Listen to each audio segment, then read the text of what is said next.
Hi friends, welcome to our channel. 2022లో తమిళ్‌లో release అయిన 'యుగి' అనే మర్డర్ మిస్టరీ థ్రిల్లర్‌కు 3 సంవత్సరాల తర్వాత 'కార్తీక మిస్సింగ్ కేస్' అనే పేరుతో ఆహాలో స్ట్రీమింగ్ అవుతుంది భయ్యా. ఖాతిర్ నరైన్, ఆనంది పవిత్ర లక్ష్మి ప్రధాన పాత్రల్లో చేసిన ఈ మూవీ ఎలా ఉందో తెలుసుకోబోయే ముందు మన ఛానల్‌ని సబ్స్క్రైబ్ చేసి కొంచెం సపోర్ట్ ఇవ్వండి భయ్యా. నచ్చితే లైక్ చేయండి. అడల్ట్ కంటెంట్ ఏం లేదు, ఫ్యామిలీతో చూడొచ్చు. రన్ టైమ్ 2 అవర్స్ 7 మినిట్స్‌గా ఉంది. మరి మూవీ చూసిన తర్వాత నాకైతే బావుంది. ఒకసారి చూడొచ్చు అనిపించింది భయ్య.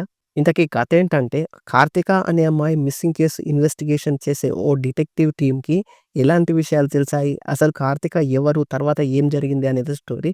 మూవీ స్టార్టింగ్ నుండి కథలోకి వెళ్ళిపోతాం. ఫస్ట్ హాఫ్ ఇన్వెస్టిగేషన్ మోడ్‌లో కాస్త స్లోగా అనిపించింది. సెకండ్ హాఫ్ ఒక్కో మిస్టరీ రివీల్ అవుతూ కథ ఎంగేజింగ్‌గా సాగుతుంది. ఇంకా ప్రీ క్లైమాక్స్ నుండి క్లైమాక్స్ వరకు కథలోని మలుపులు, ట్విస్ట్‌లు ఎంగేజ్ చేస్తాయి. హంతకుడు ఎవరు అనేది తెలుసుకోవడం చాలా సస్పెన్సింగ్‌గా, థ్రిల్లింగ్‌గా సాగుతుంది. సెకండ్ హాఫ్‌లో వచ్చే కార్తీక ఫ్లాష్ బ్యాక్ సీన్ బావుంటుంది. అక్కడక్కడ స్లోగా అనిపించినా ఎక్కడ బోర్‌గా అనిపించదు. యాక్టింగ్ విషయానికొస్తే అందరికందరూ బాగానే చేశారని చెప్పొచ్చు. బ్యాక్‌గ్రౌండ్ మ్యూజిక్ బావుంది. సినిమాటోగ్రఫీ ఇంకా విజువల్స్ బావున్నాయి. సస్పెన్స్ థ్రిల్లర్ మూవీస్ ఇష్టపడే వారికి మూవీ కరెక్ట్ అవుతుందని చెప్పొచ్చు. ఓవరాల్‌గా మూవీ బావుంది. ఒకసారి చూడొచ్చు అనిపించింది భయ్యా. మీరు కూడా చూసేయండి. ఎలా ఉందో కామెంట్ చేయండి. Thank you for watching.